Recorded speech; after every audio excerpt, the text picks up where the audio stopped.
नमस्कार दोस्तों, आप सभी का एक बार फिर से बहुत बहुत स्वागत है आप सभी के अपने YouTube चैनल डियर गुरुजी पर। दोस्तों, मेरा नाम है मयंक जायसवाल और आप सभी के इस चैनल पर स्वागत है। तो चलिए आज की क्लास को हम लोग शुरू करते हैं। आज हम आपके लिए जीके से रिलेटेड बहुत ही इम्पॉर्टेंट प्रश्न लेकर आए हैं जो कि आपके एग्जाम के लिए बहुत ही ज़्यादा महत्वपूर्ण होने वाले हैं। तो आप सभी से रिक्वेस्ट है कि इस वीडियो में जितने भी प्रश्न आपको बताए जाएं आप लोग पूरा देखने की कोशिश करें। ठीक है, वीडियो को स्किप बिल्कुल भी ना करें। तो चलिए आज की क्लास को हम लोग शुरू करते हैं। आज जो आपसे पहला प्रश्न पूछा जा रहा है कि वो आपसे पूछा जा रहा है कि अंतरण अदायगियों का अभिप्राय है, सभी को बताना है इसमें आपका कौन सा ऑप्शन सही है। तो यहाँ पर मैं आपको बता दूं, जो आपका ऑप्शन नंबर ए है, ठीक है, वेतन, बेरोजगारी राहत आदि के रूप में जन साधारण द्वारा प्राप्त किए गए हित लाभ, बिल्कुल करेक्ट हो जाएगा। ठीक है, इसे आप आसान भाषा में समझिए। अंतरण अदायगियों का अभिप्राय सरकारी पेंशन, बेरोजगारी भत्ता, सब्सिडी, राष्ट्रीय ऋण पर ब्याज आदि के रूप में भुगतान करने के लिए इसका प्रयोग किया जाता है। तो जितने भी लोग का यहाँ पर ऑप्शन नंबर ए है वो लोग यहाँ पर बिल्कुल करेक्ट हो जाएंगे। ठीक है, अच्छे से देख लीजिए सभी लोग। चलिए इसी के साथ हम लोग अपने अगले प्रश्न की तरफ बढ़ते हैं। सभी लोग को अगर वीडियो अच्छा लगे तो वीडियो को लाइक भी करिए। अगला प्रश्न आपसे क्या पूछा जा रहा है, सभी लोग ध्यान दीजिए। अगला प्रश्न आपसे पूछा जा रहा है कि इलाहाबाद के फाफा मऊ में गंगा नदी पर नए पुल के निर्माण हेतु संबंधित परियोजना के संबंध में कौन सा तथ्य सत्य नहीं है। स्थान आपको बताना है इसमें आपका कौन सा सही नहीं है। इस पुल की लंबाई 9.9 किलोमीटर है। यह पुल 6 लेन का होगा। इस पुल की निर्माण लागत राशि 1948.28 करोड़ रुपए होगी, या इस पुल के निर्माण की अवधि 5 वर्ष निर्धारित की गई है। तो इसमें से आपका कौन सा कथन सत्य नहीं है। तो आपका जो ऑप्शन नंबर डी है ना, ये बिल्कुल सही है क्योंकि ये कथन आपका सत्य नहीं है। बाकी तीनों कथन जो है ये सत्य है, ये कथन आपका सत्य नहीं है। तो आपसे पूछा जा रहा है कि कौन सा कथन सत्य नहीं है, तो आपका ऑप्शन नंबर डी यहाँ पर जो है बिल्कुल करेक्ट हो जाएगा। चलिए दोस्तों, इसी के साथ हम लोग अपने अगले प्रश्न की तरफ बढ़ते हैं। ठीक है, आपको मैं इसमें और कुछ भी बताना चाहूँगा कि ये आप इम्पॉर्टेंट पॉइंट है, आप लोग याद में ध्यान से सुनिए। 6 जून सन 2018 को उत्तर प्रदेश सरकार द्वारा इलाहाबाद के फाप मऊ में राष्ट्रीय मार्ग 96 पर गंगा नदी पर नए पुल के निर्माण हेतु संबंधित परियोजना की स्वीकृति प्रदान की गई थी। ठीक है, ये पॉइंट है, आप लोग अच्छे से इसे नोट भी कर सकते हैं। आप लोग वीडियो को थोड़ा सा 10-15 सेकंड पीछे करके इसको लिख भी सकते हैं कहीं पर, ये इंपॉर्टेंट पॉइंट था। चलिए, उम्मीद करता हूं कि आप लोगों को समझ में आया होगा। इसी के साथ हम लोग अपने अगले प्रश्न की तरफ बढ़ते हैं। अगला प्रश्न आपसे पूछा जा रहा है कि हमारे संविधान के किस भाग में 3 सोपानों में पंचायतें बनाने की परिकल्पना की गई है। बताना है आपको इसमें से आपका कौन सा ऑप्शन सही है। तो यहाँ पर जितने भी लोग का ऑप्शन नंबर ए भाग 9 ये आ रहा है वो लोग यहाँ पर बिल्कुल करेक्ट हो जाएंगे। ठीक है, आपका ये जो भाग 9 है ये बिल्कुल करेक्ट हो जाएगा। और आपको मैं बता दूं कि ये जो भाग 9 है ये अनुच्छेद 243 कितने 243 खा इसके अकॉर्डिंग लिया गया है। तो हमारे संविधान के किस भाग में 3 सोपानों में पंचायतों की परिकल्पना की गई है, तो आपका ऑप्शन नंबर ए भाग 9। ठीक है, चलिए बढ़ते अपने अगले प्रश्न की तरफ।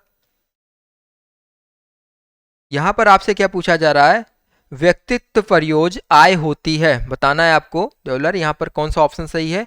तो आपको मैं बता दूं कि इसमें जो ऑप्शन नंबर डी है, जितने भी लोग का ऑप्शन नंबर डी यहाँ पर जवाब है वो लोग यहाँ पर बिल्कुल करेक्ट हो जाएंगे। व्यक्तिगत आय और प्रत्यक्ष करों के अंतर के बराबर। ठीक है, तो यहाँ पर जितने भी लोग ऑप्शन नंबर डी जवाब दे रहे हैं वो लोग यहाँ पर बिल्कुल करेक्ट हो जाएंगे। चलिए दोस्तों, इसी के साथ हम लोग अपने अगले प्रश्न की तरफ बढ़ते हैं। हर एक प्रश्न आप लोग अच्छे से देखिए क्योंकि यहाँ पर जितने भी प्रश्न आपको बताए जा रहे हैं सभी प्रश्न आपके लिए बहुत ही इंपॉर्टेंट होने वाले हैं। आपका 105 नंबर क्वेश्चन पूछ रहा है कि निम्नलिखित में से कौन सा कर प्रत्यक्ष कर है। बताना है आप सभी को कौन सा कर प्रत्यक्ष कर है। इंपॉर्टेंट है और बहुत सिंपल भी है, तो सबको पता होना चाहिए। ठीक है, बताएं सब लोग। आपका ऑप्शन नंबर सी जो है यहाँ पर बिल्कुल करेक्ट हो जाएगा। जितने भी लोग का ऑप्शन नंबर सी यहाँ पर जवाब आ रहा है धन कर, वो लोग यहाँ पर बिल्कुल करेक्ट हो जाएंगे। ठीक है, धन कर आपका यहाँ पर बिल्कुल सही आंसर है। चलिए, इसी के साथ हम आपको अगले प्रश्न की तरफ ले चलते हैं। देखिए, आपको मैं बता दूं कि धन कर जो है एक महत्वपूर्ण प्रत्यक्ष कर है क्योंकि ये जो है ये विधान भी माना जाता है। ठीक है, भारतीय संविधान में बहुत विधान कर है ये। और इसके साथ आप लोग जान लीजिए कि 1 अप्रैल सन 1957 में इसकी शुरुआत हुई थी, ठीक है, इस कर की। तो जितने भी लोग का ऑप्शन नंबर सी है बिल्कुल करेक्ट हो जाएंगे। चलिए अपने अगले प्रश्न की तरफ बढ़ते हैं। अगला प्रश्न आपसे पूछा जा रहा है कि फर्क गरीबी उन्मूलन का नारा किस पंचवर्षीय योजना में दिया गया है? सभी लोग बताएं। तो 106 नंबर क्वेश्चन में मैं आपको बता दूं कि आपका जो ऑप्शन नंबर है 106 नंबर क्वेश्चन में 106 नंबर क्वेश्चन में आपका ऑप्शन नंबर जो सी वाला है, पंचम पंचवर्षीय योजना, ये चीज बिल्कुल करेक्ट हो जाएगा। सभी लोग जान ले, ऑप्शन नंबर सी आपका बिल्कुल करेक्ट है, पंचम पंचवर्षीय योजना। तो जितने भी लोग यहाँ पर ऑप्शन सी जवाब दे रहे हैं वो लोग यहाँ पर बिल्कुल करेक्ट हो जाएंगे, ठीक है। और इसकी शुरुआत जो है 1 अप्रैल 1974 से 31 मार्च 1979 तक मानी जाती है। तो जितने भी लोग का सी ऑप्शन है बिल्कुल करेक्ट हो जाएंगे। चलिए इसी के साथ अपने अगले प्रश्न की तरफ बढ़ते हैं। अगला प्रश्न आपसे पूछा जा रहा है कि आहार श्रृंखला में पादपों द्वारा प्रयुक्त सौर ऊर्जा होती है केवल 10% या 1% या 0.1% या 0.01%। तो यहाँ पर मैं आपको बता दूं जो आपका ऑप्शन नंबर बी है ये बिल्कुल करेक्ट हो जाएगा। तो यहाँ पर जितने भी लोग का ऑप्शन नंबर बी जवाब है 1%, वो लोग यहाँ पर बिल्कुल करेक्ट हो जाएंगे। चलिए इसी के साथ हम लोग अपने अगले प्रश्न की तरफ बढ़ते हैं। अगला प्रश्न आपसे पूछा जा रहा है कि इनमें से कौन सा मोलास्का संघ एकमात्र उदाहरण है? बताएं सभी लोग, इनमें से कौन सा मोलास्का संघ का एकमात्र उदाहरण है?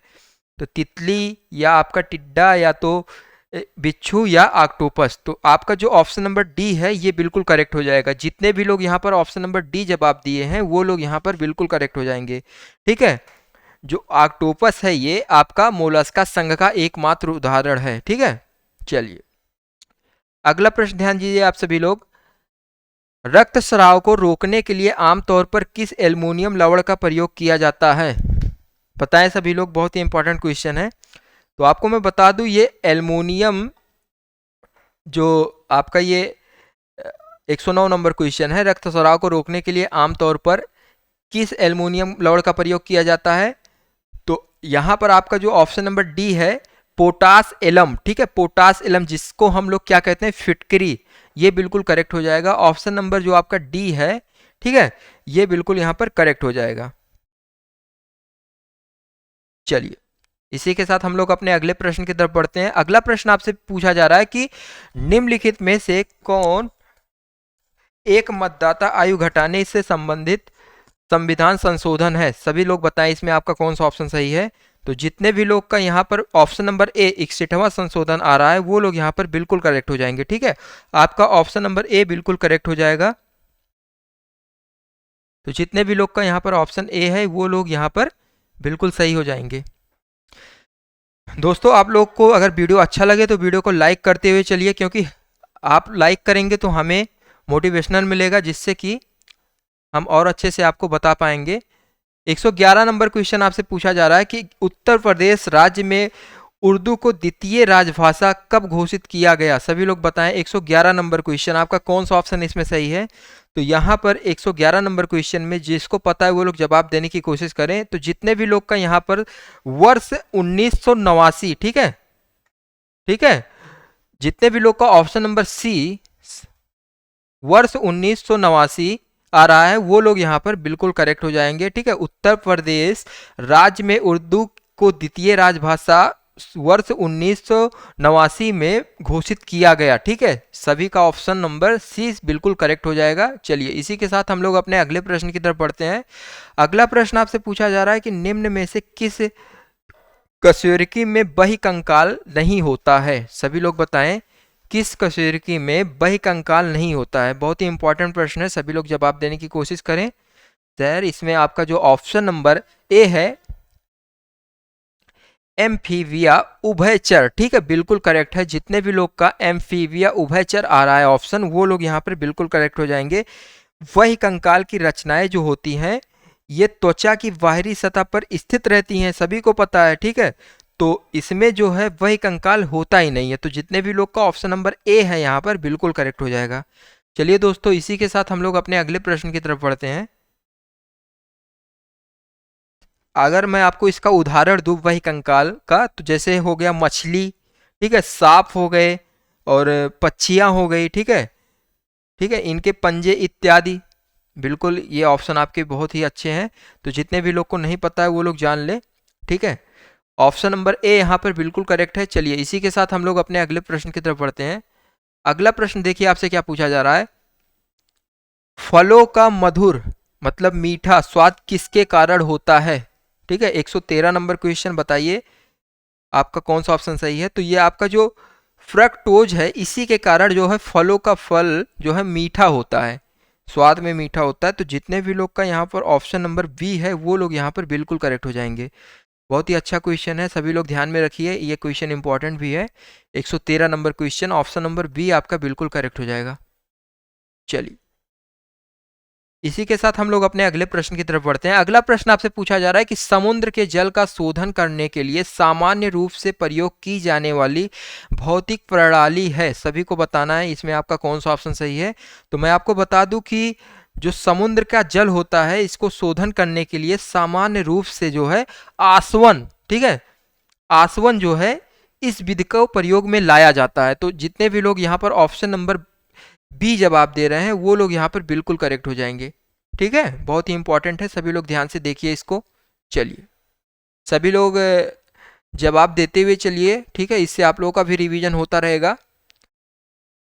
दोस्तों आप लोगों को पता होगा कि आप देखिए इसमें जो 115 नंबर क्वेश्चन में पूछा जा रहा है कि निम्नलिखित धातुओं में से सर्वाधिक हीन चालक कौन सा है, आपको बताना है, बहुत ही इंपॉर्टेंट प्रश्न है, सभी को बताना है। तो ऑप्शन नंबर बी आपका जो सीसा है ये बिल्कुल करेक्ट हो जाएगा, ठीक है। जितने भी लोग यहाँ पर सीसा जवाब दे रहे हैं वो यहाँ पर बिल्कुल करेक्ट हो जाएंगे। निम्नलिखित धातुओं में सर्वाधिक हीन चालक कौन सा है, किसका? सीसा जो है ये आपका बिल्कुल सही आंसर है। सीसा धातुओं में सर्वाधिक हीन चालक है, जबकि लोहा जो है, सिल्वर जो है, सरवण विद्युत का अच्छा चालक है, ठीक है। तो जितने भी लोग का यहाँ सीसा है बिल्कुल करेक्ट हो जाएंगे। चलिए अगला प्रश्न आपसे पूछा जा रहा है कि निम्नलिखित में से किसमें सिल्वर नहीं होता है, सभी को बताना है, निम्नलिखित में से सिल्वर नहीं होता है। तो यहां पर जितने भी लोग का ऑप्शन 116 नंबर क्वेश्चन में जितने भी लोग का ऑप्शन नंबर जो भी है वो लोग कमेंट बॉक्स में जरूर बताएं, बहुत ही इंपॉर्टेंट प्रश्न है। उम्मीद करता हूं कि काफी लोग को पता होगा ये आंसर इसका क्या हो सकता है, गुरन। तो 116 नंबर क्वेश्चन में जितने भी लोग का ऑप्शन नंबर जर्मन सिल्वर आ रहा है वो लोग यहाँ पर बिल्कुल करेक्ट हो जाएंगे। ऑप्शन नंबर ए आपका जर्मन सिल्वर ये बिल्कुल करेक्ट है, ठीक है।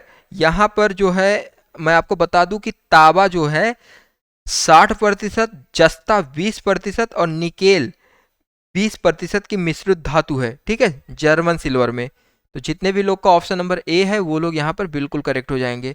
दोस्तों अगला प्रश्न आपसे पूछा जा रहा है कि विद्युत चालकता की यूनिट क्या है, ठीक है, विद्युत चालकता की यूनिट क्या है सभी को बताना है। तो यहाँ पर आपका जो ऑप्शन है ओम या ओम क्यू या महो या महो क्यू, सभी को बताना है इसमें आपका कौन सा ऑप्शन सही है। तो जितने भी लोग यहाँ पर ऑप्शन नंबर सी महो दे रहे हैं वो लोग यहाँ पर बिल्कुल करेक्ट हो जाएंगे। दोस्तों आपका ये ऑप्शन नंबर सी बिल्कुल सही हो जाएगा यहाँ पर। चलिए इसी के साथ हम लोग अपने अगले प्रश्न की तरफ बढ़ते हैं। अगला प्रश्न आपसे पूछा जा रहा है कि दूध को मथने पर क्रीम अलग हो जाती है, इसका कारण क्या है, सभी को बताना है, इंपॉर्टेंट है। घरों में सभी ने देखा होगा कि दूध को जब मथते हैं तो उसका क्रीम जो है अलग हो जाता है, इसका कारण क्या हो सकता है। तो मैं आपको बता दूं कि यह प्रक्रिया जो है इसको हम लोग कहते हैं, इसको हम लोग क्या कहते हैं, स्किमिंग कहते हैं, ठीक है। इस प्रक्रिया को हम लोग क्या कहते हैं, आप लोग देख लीजिए ध्यान से, इस प्रक्रिया को हम लोग स्किमिंग कहते हैं। तो इसी के कारण जो है दूध हमारा क्या होता है, जब मथते हैं तो मलाई अलग हो जाता है, ठीक है। तथा इस प्रक्रिया में जो है अब केंद्र बल लगता है, इसी कारण ऐसा होता है। तो जितने भी लोग यहाँ पर ऑप्शन नंबर बी जवाब दे रहे हैं वो लोग बिल्कुल करेक्ट हो जाएंगे, अभिकेंद्र बल, ठीक है। और मैंने बताया कि क्या कारण होता है, स्किमिंग के कारण ऐसा होता है। तो ऑप्शन नंबर जो आपका ये है बी वाला बिल्कुल करेक्ट हो जाएगा। चलिए अगला प्रश्न आपसे क्या पूछा जा रहा है कि पद अधिकेंद्र एपी सेंटर का संबंध है, सभी को बताना है इसमें आपका कौन सा ऑप्शन सही है, 119 नंबर क्वेश्चन में। तो मैं आपको बता दूं कि इसमें जो आपका पहला ऑप्शन है भूकंपों से, क्या ये है, या ज्वालामुखियों से, या चक्रवातों से, या भूस्खलन से, सभी को बताना है इसमें आपका कौन सा सही है। तो जितने भी लोग यहाँ भूकंपों से बता रहे हैं वो लोग यहाँ पर बिल्कुल करेक्ट हो जाएंगे। आपका जो ऑप्शन नंबर ए है बिल्कुल सही हो जाएगा यहाँ पर 119 नंबर क्वेश्चन में, ठीक है। और साथ ही साथ आप लोग जान लीजिए ये होता क्यों है, पृथ्वी की बाह्य परत से अचानक हलचल से उत्पन्न ऊर्जा के कारण जो है भूकंप का आकलन लगाया जा सकता है। इसी प्रक्रिया को हम लोग क्या कहते हैं, अधिकेंद्र एपिसेंटर, इसी से संबंध रखता है, ठीक है। तो जितने भी लोग का ऑप्शन नंबर ए है जवाब, वो लोग यहाँ पर बिल्कुल करेक्ट हो जाएंगे। अगला क्वेश्चन है कि ऑप्टिकल फाइबर का आविष्कार किसने किया, सभी लोग बताएं ऑप्टिकल फाइबर का आविष्कार किसने किया।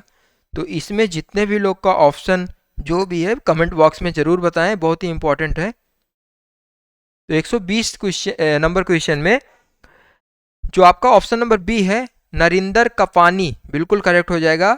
ऑप्टिकल फाइबर का आविष्कार नरिंदर कपानी जी ने किया था, ठीक है। अंतिम बिल्कुल करेक्ट हो जाएगा ऑप्शन नंबर बी जितने भी लोग का यहाँ पर है। चलिए इसी के साथ हम लोग अपने अगले प्रश्न की तरफ बढ़ते हैं। अगला प्रश्न सभी लोग ध्यान से देखिए, आपसे क्या पूछा जा रहा है कि यहाँ पर आपसे पूछा जा रहा है कि नीचे जो है दो वाक्य दिए गए हैं, ठीक है, जो दो कथन है आपको बताना है इसके बारे में, ठीक है। पहला कथन क्या कह रहा है कि संसद तथा राज्य विधानमंडलों के स्वतंत्र तथा निष्पक्ष चुनाव कराने की शक्तियां एक स्वतंत्र इकाई अर्थात निर्वाचन आयोग को दी गई है, ठीक है। और इसका कारण क्या दिया गया है, निर्वाचन आयुक्तों को पद से हटाने का अधिकार कार्यपालिका के पास है, ठीक है। अब आपको बताना है उपयुक्त के संदर्भ में से निम्न में से कौन सा कथन सही है, ठीक है। आपके पास चार ऑप्शन दिए गए हैं, देखिए आपके पास ए बी सी डी, आपको बताना है ये ए वाला क्या सही है, ए और आर दोनों सही हैं, ठीक है। क्या कथन भी और कारण दोनों सही है, या ए और आर दोनों सही है किंतु आर की स्पष्टीकरण गलत है, ठीक है। क्या ये है, आप सभी को बताना है। 122 नंबर क्वेश्चन सभी लोग देख लीजिए, इसमें से आपको कौन सा ऑप्शन सही लग रहा है। सभी लोग क्वेश्चन जब ध्यान से देखेंगे तभी समझ में आएगा इसमें आपसे क्या पूछा जा रहा है। तो मैं आपको बता दूं कि ये जो आपका कथन है संसद तथा राज्य विधानमंडलों, देखिए संसद, ये आपका जो कथन है संसद तथा राज्य विधानमंडलों के स्वतंत्र तथा निष्पक्ष चुनाव कराने की शक्तियां जो है स्वतंत्र इकाई अर्थात निर्वाचन आयोग को दी गई हैं, ठीक है। ये कथन भी आपका सही है। और निर्वाचन आयुक्तों को पद से हटाने का अधिकार का कार्यपालिका के पास है, ये भी कथन आपका सही है, ठीक है। लेकिन जो ये आपका कारण दिया गया है इसका स्पष्टीकरण सही नहीं है, इसको और स्पष्टीकरण इसका सही रूप से नहीं दिया गया है, ठीक है। तो इस हिसाब से आपका जो ऑप्शन नंबर बी है ये बिल्कुल करेक्ट हो जाएगा। तो यहाँ पर जितने भी लोग का ऑप्शन नंबर बी है वो लोग यहाँ पर बिल्कुल करेक्ट हो जाएंगे। सभी लोग ध्यान से देख लीजिए। चलिए इसी के साथ हम लोग अपने अगले प्रश्न की तरफ बढ़ते हैं। अगला प्रश्न आपसे देखिए, ध्यान से देखिए क्या पूछा जा रहा है कि वर्ष 2011 की जनगणना के अनुसार आधार पर उत्तर प्रदेश राज्य का जनसंख्या घनत्व कितना था। दोस्तों आप सभी को इस तरीके के क्वेश्चन बहुत देखने को मिलते हैं, तो आपको बताना है कि इसमें आपका कौन सा ऑप्शन सही है। जी हाँ, ऑप्शन नंबर सी जितने भी लोग का यहाँ पर जवाब है वो लोग यहाँ पर बिल्कुल करेक्ट हो जाएंगे। ऑप्शन नंबर सी आपका क्या है, 829 प्रति वर्ग किलोमीटर, ठीक है। ऑप्शन नंबर सी जो है ये बिल्कुल करेक्ट हो जाएगा। हर एक किलोमीटर में 2011 की जनगणना के अनुसार हर एक किलोमीटर में 829 प्रति वर्ग किलोमीटर, ठीक है। इतने व्यक्ति जो है एक वर्ग किलोमीटर के अंतर्गत पाए गए, ठीक है, जनसंख्या घनत्व। ऑप्शन नंबर सी आपका यहाँ पर बिल्कुल सही है। चलिए इसी के साथ हम लोग अपने अगले प्रश्न की तरफ बढ़ते हैं। अगला प्रश्न आपसे पूछा जा रहा है कि हाल ही में स्वच्छ भारत मिशन की प्रमुख परियोजना स्वच्छ आइकानिक स्थल SIP के तीसरे चरण में उत्तर प्रदेश के स्थल हैं, बताना है सभी को। इसमें से आपका कौन सा ऑप्शन सही है। आपके पास ऑप्शन दिए गए हैं, आप सभी लोग देखिए, आपको बताना है इसमें से आपका कौन सा ऑप्शन सही है। देखिए आपका जो ये पहला है नागवासिका मंदिर इलाहाबाद, ठीक है, और विदुर कुटी बिजनौर, ठीक है, ये दोनों ऑप्शन आपका बिल्कुल करेक्ट है। इस हिसाब से आपका जो ऑप्शन नंबर सी है ये बिल्कुल सही हो जाएगा क्योंकि ए और बी दोनों सही हैं। चलिए उम्मीद करता हूं कि आप लोग अच्छे से देख रहे होंगे इसको। चलिए, अगला क्वेश्चन आपसे पूछा जा रहा है कि जादू घोड़ा निम्न में से किसके लिए प्रसिद्ध है। आपको बताना है जादू घोड़ा निम्न में से किसके लिए प्रसिद्ध है। तो यहाँ पर 125 नंबर क्वेश्चन में जितने भी लोग का ऑप्शन नंबर डी है, यूरेनियम, ठीक है, यूरेनियम आपका बिल्कुल करेक्ट आंसर हो जाएगा। जितने भी लोग ऑप्शन नंबर डी जवाब दे रहे हैं वो लोग यहाँ पर बिल्कुल करेक्ट हो जाएंगे। चलिए दोस्तों, इसी के साथ हम लोग अपने अगले प्रश्न की तरफ बढ़ते हैं। अगला प्रश्न देखिए आपसे क्या पूछा जा रहा है। उत्तर प्रदेश में वह कौन सा एकमात्र क्षेत्र है जहां तांबा पाया जाता है। बताना है सभी को, तांबा पाया जाने वाला एकमात्र प्रदेश। ठीक है, बहुत ही इंपॉर्टेंट प्रश्न है। 126 नंबर क्वेश्चन में जितने भी लोग का जो भी ऑप्शन है वो लोग कमेंट बॉक्स में जरूर बताएं। तो आपको मैं बता दूं कि ललितपुर, ठीक है, ललितपुर जो है ये बिल्कुल करेक्ट हो जाएगा। ऑप्शन नंबर आपका सी। ललितपुर जिले का जो है सोनराई क्षेत्र तांबा उत्पादन का प्रमुख क्षेत्र है। कौन सा क्षेत्र, क्षेत्र का भी नाम ध्यान में रखिए, सोन राई, ठीक है, अयोध्या, बिल्कुल करेक्ट हो जाएगा। जितने भी लोग यहाँ पर ऑप्शन नंबर सी जवाब दे रहे हैं। चलिए, इसी के साथ हम लोग अपने अगले प्रश्न की तरफ बढ़ते हैं। अगला प्रश्न आपसे पूछा जा रहा है कि प्रसिद्ध हॉकी खिलाड़ी मेजर ध्यानचंद का जन्म स्थान कहाँ पर है। सभी को बताना है, बहुत ही इंपॉर्टेंट क्वेश्चन है। सभी को पता होगा कि जो मेजर ध्यानचंद जी हैं इन्हें हॉकी का जादूगर इस नाम से भी जाने जाते थे। तो जितने भी लोग को नहीं पता है वो लोग जान ले। और भारत का राष्ट्रीय खेल भी हॉकी है, सभी को पता है। जिसको नहीं पता है ध्यान से सुन ले, भारत का राष्ट्रीय खेल जो है हॉकी है। और ध्यानचंद जी को ही, मेजर ध्यानचंद जी को ही हम लोग क्या कहते थे, हॉकी का जादूगर। तो 127 नंबर क्वेश्चन में जितने भी लोग का ऑप्शन जो भी है वो लोग कमेंट बॉक्स में बताएं। बहुत ही इंपॉर्टेंट प्रश्न है। चलिए, मैं बताता हूं, आपका जो इलाहाबाद है ये बिल्कुल करेक्ट हो जाएगा। इनका जो जन्म स्थान है वो इलाहाबाद है। चलिए दोस्तों, इसी के साथ हम लोग अपने अगले प्रश्न की तरफ बढ़ते हैं। अगला प्रश्न सभी लोग ध्यान से देखिए, आपसे क्या पूछा जा रहा है कि निम्नलिखित राज्यों में से किसकी सर्वाधिक तट रेखा है। मतलब किसकी सबसे अधिक तट रेखा है, सर्वाधिक, सबसे ज्यादा। तो मैं आपको बता दूं, बर्फ। तो आपका ऑप्शन 128 नंबर क्वेश्चन में कौन सा है, कौन सा ऑप्शन सही हो जाएगा। ऑप्शन नंबर ए जो है गुजरात। कौन, गुजरात, बिल्कुल करेक्ट हो जाएगा। जितने भी लोग का ऑप्शन नंबर ए है चांदनी, वो लोग बिल्कुल करेक्ट हो जाएंगे। गुजरात यहां पर सर्वाधिक तट रेखा है। चलिए दोस्तों, आपका अगला प्रश्न देखिए क्या पूछा जा रहा है। यह आपका लास्ट प्रश्न है। उत्तर प्रदेश, ठीक है, उत्तर प्रदेश कबीर अकादमी कहाँ स्थापित की जाएगी। ठीक है, उत्तर प्रदेश कबीर एकेडमी कहाँ पर स्थापित की जाएगी। सभी लोग बताएं आपका कौन सा ऑप्शन सही है इसमें। ये आपका लास्ट प्रश्न है, सभी को बताना है इसमें से कौन सा ऑप्शन सही है।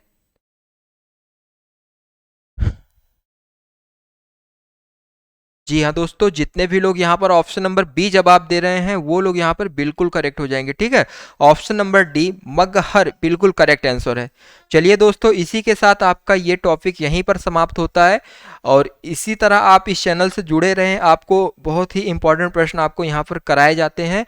और मैं आपको बताना चाहूँगा कि जितने भी लोग अभी हमारे चैनल से नहीं जुड़े हुए हैं वो लोग भी जुड़ जाएं हमारे चैनल से। हमारे चैनल का नाम है डियर मयंक सर। जितने भी लोग को नहीं पता है वो लोग जान ले।